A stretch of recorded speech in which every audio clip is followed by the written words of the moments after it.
Hi, welcome to Prefab Dummy. I am one of the co-creators that created Prefab Dummy, and I am going to give a little video about what Prefab Dummy is, why we made it, what problems it solves, and how I think it'll help you develop your game. I wanted to give a little nod to Low Poly Toon Village. We're using some of their assets by Hunnit Eye, and these are some great assets. We're just going to use them for our example scene. They're real cheap. You should definitely check them out. So real quick, we're just going to go over our scene and what's going on here. We've got our ground plane, which is just a big plane. I'm actually going to move that to the bottom just so it's out of the way. We've got our main camera, directional light, and the prefab logo, which you saw when we started the video. So pretty simple scene, nothing real crazy going on. We've also got a barrel game object, house A, house B, house C game objects. One thing I want to talk about right away is the reason these all say game object is if you're new to developing an indie developer in Unity, if you're old school, you probably know this, and you may have different workarounds, but typically we have found in our development cycle that the best way to work with game objects in Unity is to actually create an empty game object. Be sure that it's at 0, 0, 0, scale of 1, 1, 1, and then put your things in there. So a barrel at 0, 0, 0, and then move that into the game object. Now you have a game object that has a mesh that is the barrel, and as you can see, we have a particle effect that is also part of this game object for the smoke. The reason you do this, you can add lots of other things. You can have several different particle effects for an explosion or bullet ricochets. You can put in the sound if you need to. You can attach different colliders, different kinds of colliders. So it's just a good way to work in Unity. It is not required for this method for using Prefab Dummy. It's just a little advice I'm giving out to you, and how I've set up my scene, because that's how I've always done things. So you can see we've got the house A mesh and the little letter back here, house A, and these are all the same. And so what we've got our game, our barrel game object, and like I said, it's got a little particle smoke effect to it. And in a typical scenario, what you would have to do is put this right outside your house, right?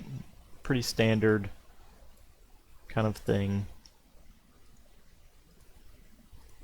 I really want that to go away there. So one of the things we haven't done yet, and I guess I should go over the folders down here real quick.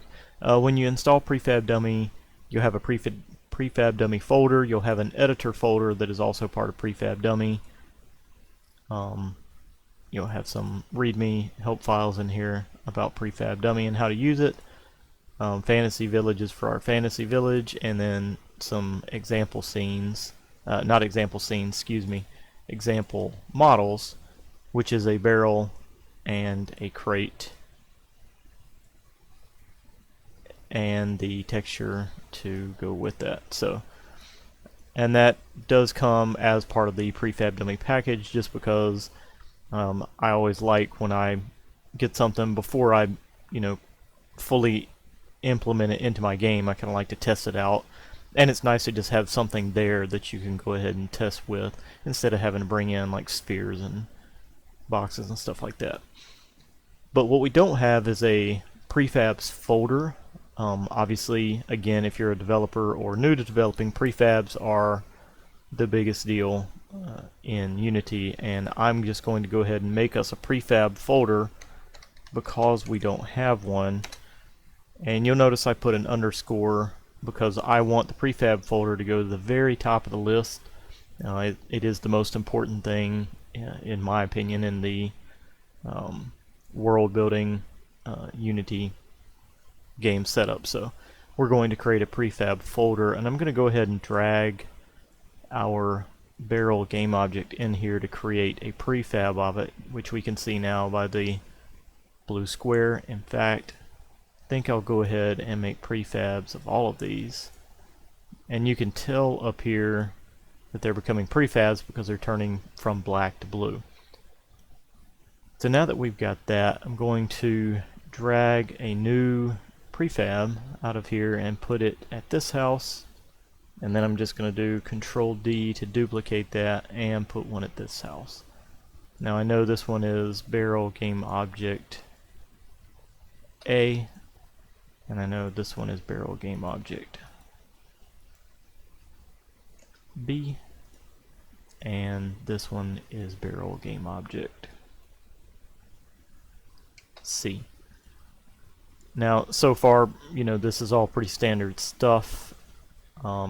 Nobody, you know, everybody that's used Unity before is like, right, when are we getting to the good stuff? First, like I said, I wanted to kind of talk about the problem. So right now, if you play this scene,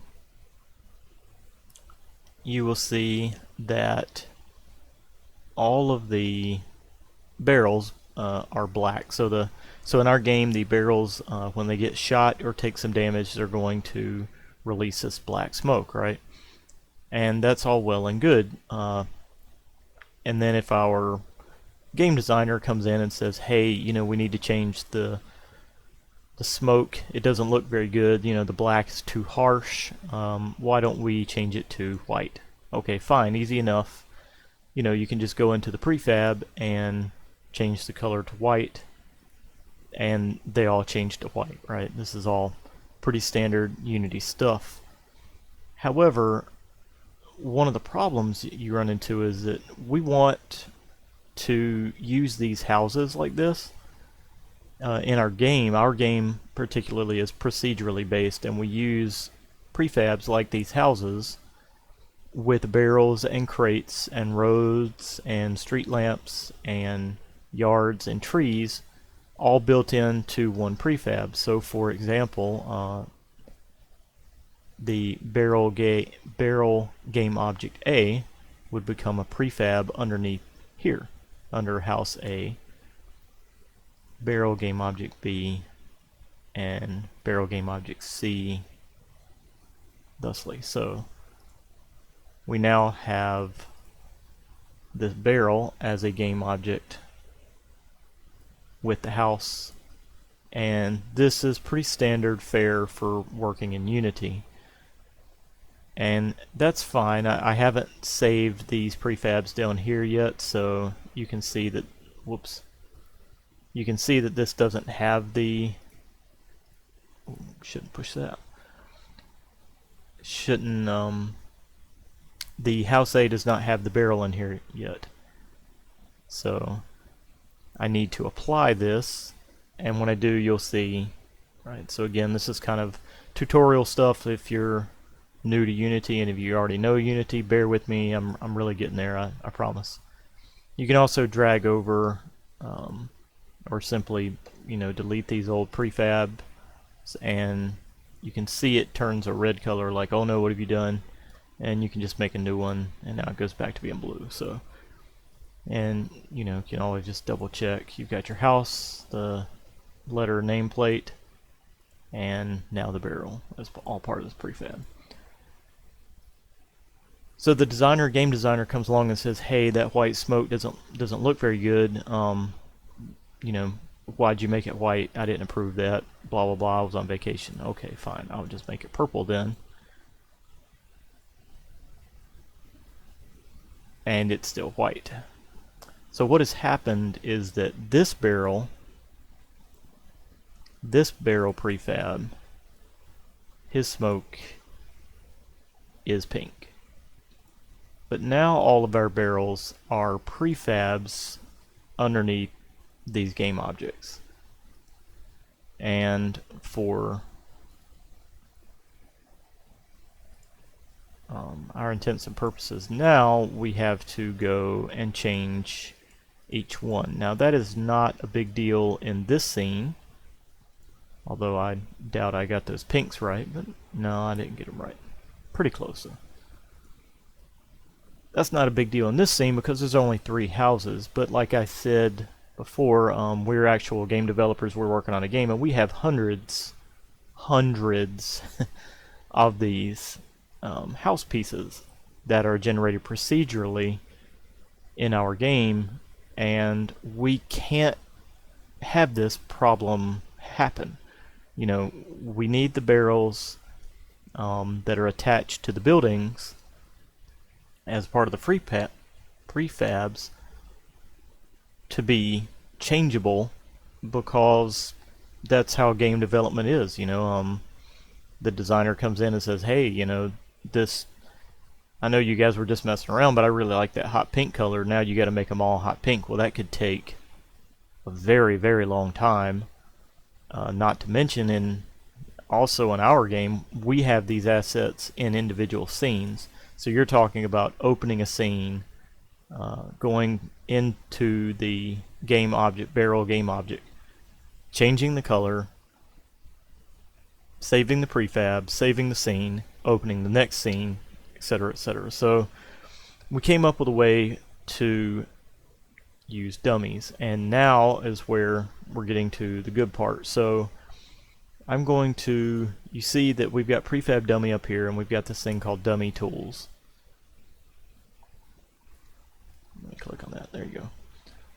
And Dummy Tools opens a window, and I'm going to put mine over here. Whoops, not there. Over here, okay. And I'm going to close the one that failed to load, because I don't remember what that window was. So you can see when you've got the Prefab Dummy window, you can create a dummy. Okay, what does that do? Well, I'm just going to do it. So I clicked Create a Dummy, and right here at 0, 0, 0, 0 rotation, 0, 1 scale, it created a dummy. Now, right now the dummy is just an empty game object. In fact, I'll move the house out of the way so that we can see there's nothing there. It's just an empty game object sitting at 0, 0, 0. It's got the Prefab Dummy script applied to it already. All you have to do at this point is drag the barrel game object into this slot, and bam. Now, if you'll notice, this is offset, and that's a problem because when I made this prefab, I prefabbed it at its location, which is not 0, 0, 0, and I'm kind of glad I did that, and I'm kind of wish I had not, but it's good for you to see it, I guess, because this will show you one of the biggest problems that you will run into if you mess up. So I'm going to go ahead and delete that because that is not what I want. That will get me into trouble later. So I'm just going to go ahead and delete that, and I'm going to fix this by putting this barrel in the scene, putting it at 0, 0, 0, and applying that. So that should now be at 0, 0, 0, and everything's cool. So that is one of the things you need to be careful of. I guess it's a good thing I showed it in the video because now you know. So when you create a dummy, creates it at 0, 0, 0, and this offset stuff is all very important because when you get a scene filled with these things, with these dummy objects, you need to be sure they're, you know, spawning in the right place, and we'll get to that in a minute, but you can see spawn right here. So let me drag this back in there, and beautiful, now it's exactly like it's supposed to be. The dummy objects, you can see the color here. You can change the color. It defaults to this turquoisey kind of color, easy on the eyes kind of thing. And this uses, just so you know, this uses on-screen gizmo. So this is not rendering the mesh, and that's a performance thing. So if you We could have written it to render the mesh, but it takes up a lot, and when you're spawning in the things, you don't really need it, so this is pretty helpful. So now what we can do is we can put our dummy in place of this barrel. And I can call this dummy barrel, what letter is this? B. Dummy barrel B. And we'll put him under the house B game object, and we will delete the original barrel that's in there. So now we've got a dummy barrel. And we can Control D, duplicate that. So you can duplicate the dummies. Because what's going to happen, I'm going to ruin the surprise, but I'm going to go ahead and tell you. What's going to happen is we're going to spawn in this original dummy. This original game object to where the dummies are located. So we'll put this one right here, and we will call him C. And we will put him in the appropriate house C game object folder, and we will delete this barrel. Now, you will notice when I was putting these down that I wasn't being very precise, because in this particular example, preciseness was not an issue. But let's say it is important, very important, to be precise, that the game object that was here needs to line up exactly with the dummy. Well, that's no problem.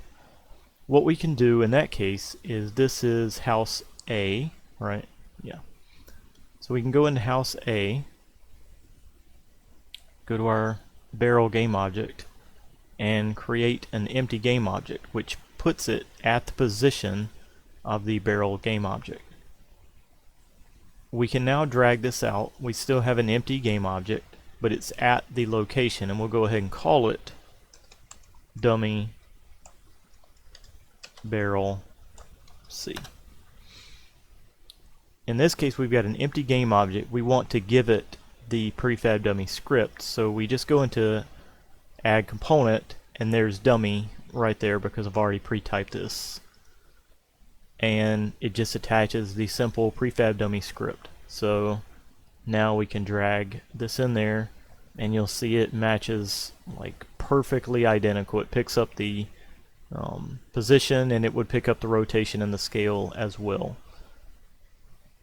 So now we no longer need the, well, real quick while we're here, so we've got a barrel under here.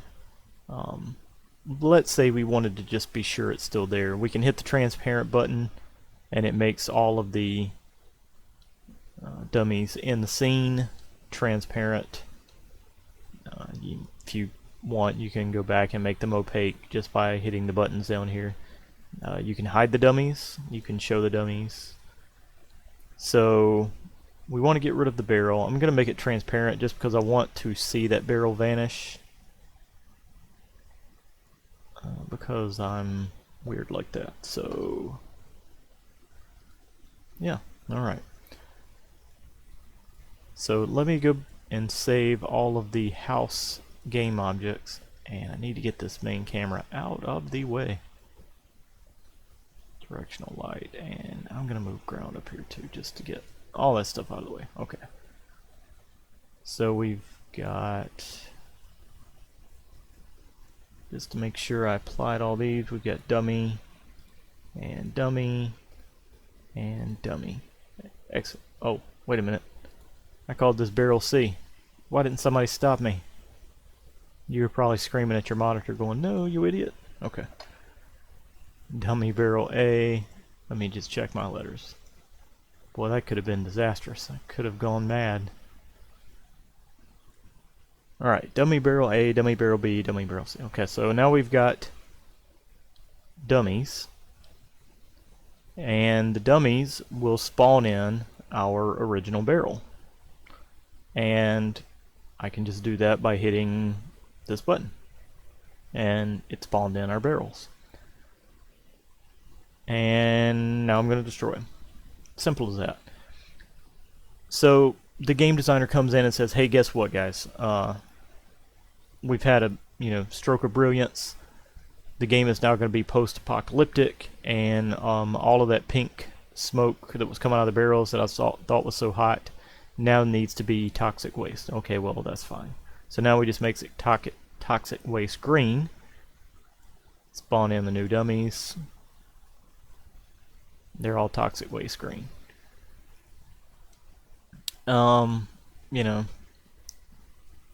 Duplicate the house C game object.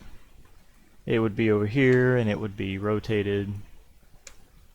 Same thing, doesn't matter. Destroy dummies, spawn dummies. Yeah. So, you can see pretty quickly the power of the dummies, right?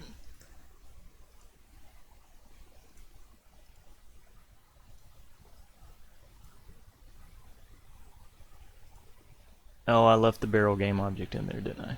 Doggone it. Whoops, my fault.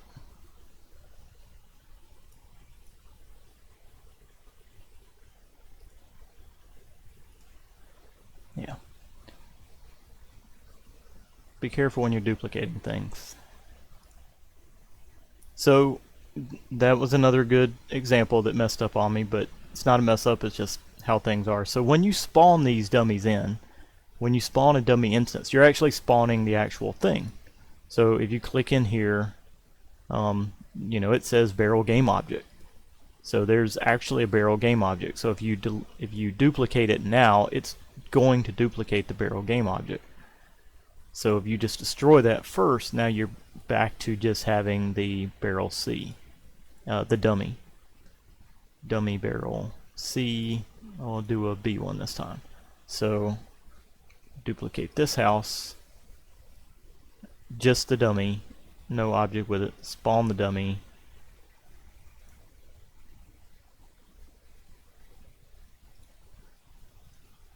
Go change the smoke color again because every game uses toxic green, so our game needs to be toxic orange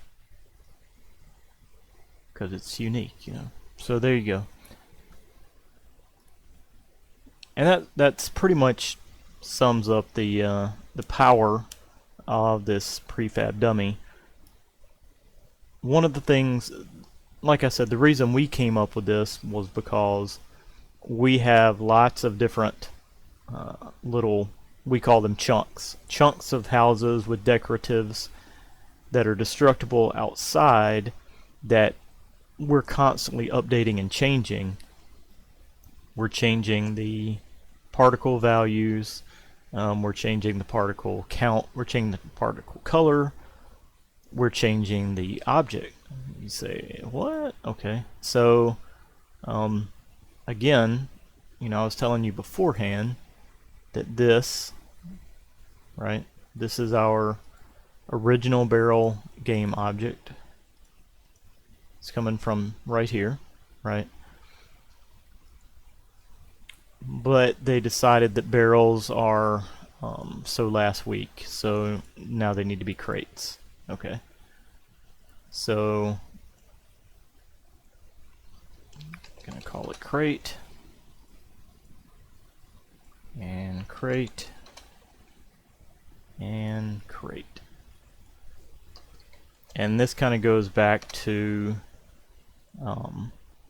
having a game object with a mesh underneath it because it's just easier to do things like this. We'll apply that. And it didn't like that because it's got the prefab name. I wonder if I drag it over. Yeah, it's not going to rename that, but it is the same thing. Yeah, I guess I shouldn't try to do that, but oh, it already did it. Doggone it! I should have had those dummies destroyed. Spawn dummy. So you can see now it's spawning crates instead of barrels. Yeah. So this is going to go along and move with it. What we do in our game, and it's pretty simple to do, is this whole spawn dummy instance thing We have it spawn the dummies at world building, so we have a little smidgen of code that we use to build our procedural world, and it replaces all the dummies at that point. So we don't actually use the spawn dummy or destroy dummy except when we're testing and just kind of want to know, you know, what the scene looks like. So that's the problem that it takes care of. I think I went over all of the buttons. I did not go over destroy dummies. So you can see that, oops. Oh, see how these dummies, and this is my fault, see how these dummies are underground? Remember when I dragged and dropped? I should not have done that because it was not at 0, 0. This is what I was talking about before. You've got to be very careful about stuff being at 0, 0. Because if you don't have it at 0, 0, you're going to get funky things happening. Back to 0, 0. Fantastic. Alright. It isn't changing that, but it is changing how the dummies are being drawn. There, now that fixed them. Okay, my fault, my fault. I warned you guys about it when I started the video, and then I did it myself. It's very late at night, please forgive me. But it does go to show you that it's very important to have these at the proper position when you make the prefab in the first place, and that's just a general rule of making prefabs all around. It also, if you ever see your dummies not lining up, that's going to be your issue. This brings up a good point. I just moved that dummy. So now what happens, right? It just moves the dummy. Right? Destroy dummy, spawn dummy. You can move this, you can rotate this. It does not matter. Let's say, okay, let's say we want to have a stack of boxes out here, because that's very typical of any game scenario. That's fine.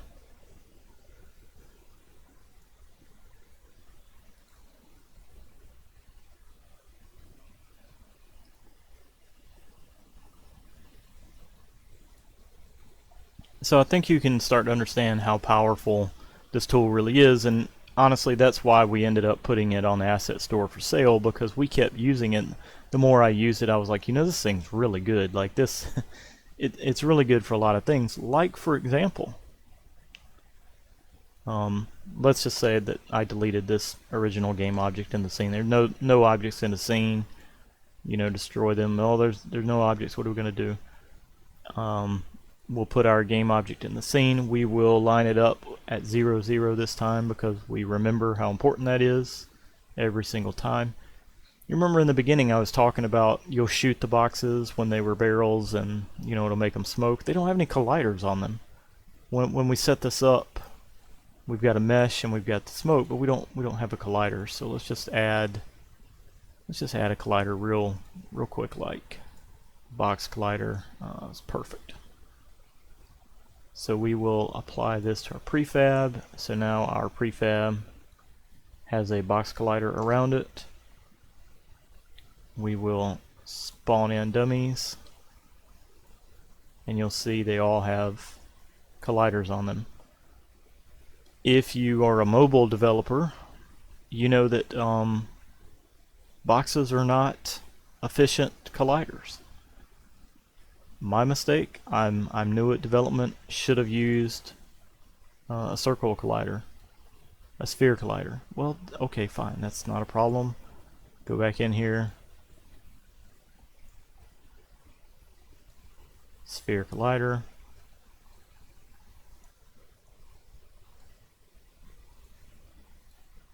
Oh, I didn't save that. My mistake. Didn't save it down to the prefab. Bam.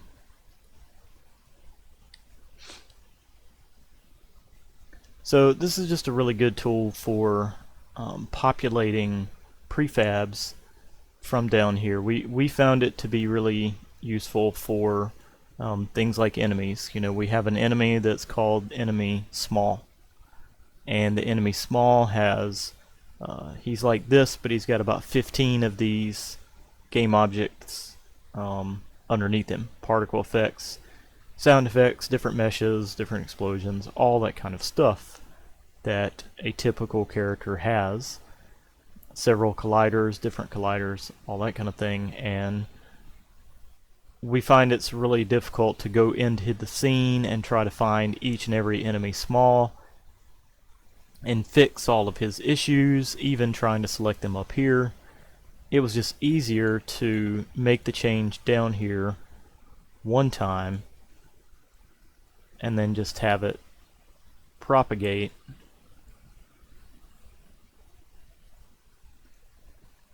to everything.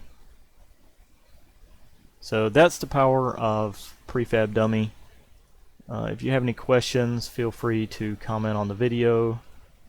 If you have any thoughts about how to make it better, things you might like to see. And we've been using this for a year, and we haven't we pretty much put everything that we thought it should do in here on its own.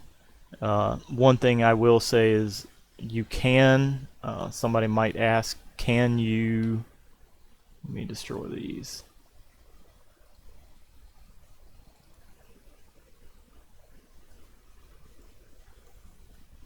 Can you make prefabs of the dummies? Yeah, I guess that's kind of weird, but you can. You can have a whole folder if you want of dummies. It's not really necessary, but you could do it.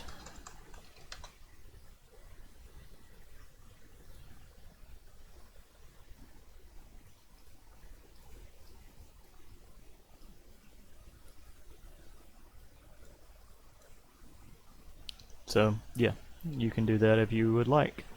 The one last thing I guess I should talk about is the Destroy Dummies button. If you click it, you will get a warning. Once dummies are removed from the scene, you will no longer be able to respawn their dummy instances. So this is basically the end. This is the end game. You have finished making your levels. You have finished, in our case, we use a world builder tool. It builds the levels for us. We are absolutely sure that, you know, we are getting ready to ship the game. This level is done. All of the stamps of approval have been put on there. We are done. We do not need the dummies in the scene any longer. We can destroy the dummies. Now these objects are in the scene permanently. These are now permanent objects. And if we at this point had to go back and change their colors of their smoke, we would be in deep doo-doo once again. So just be sure that the Destroy Dummies, it is not undoable. It is, you're done. I actually am going to try Control Z. Okay, well, they came back. So it's not that doom and gloom, but if you destroy them and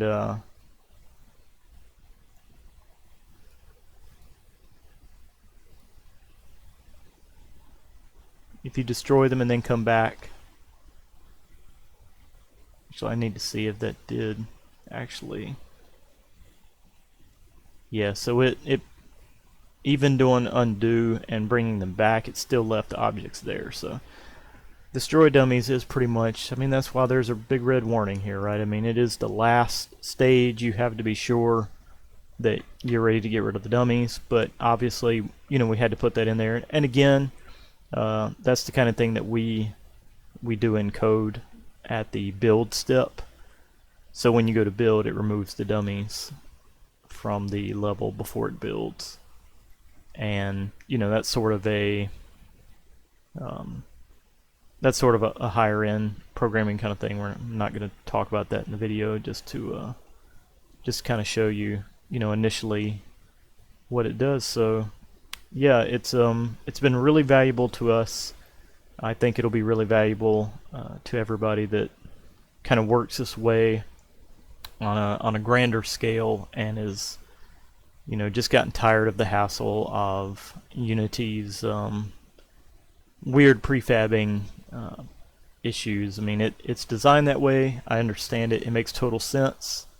But, there are a couple of times where it's really bitten us hard, and there was nothing on the asset store that solved this problem. We tried many different things, and they were either really buggy, overly complicated, or really buggy. And I said that twice because we really had some real big issues with a couple of other solutions that were supposed to fix this, and nobody had any solutions. So that's that. Hope you enjoy. Thanks.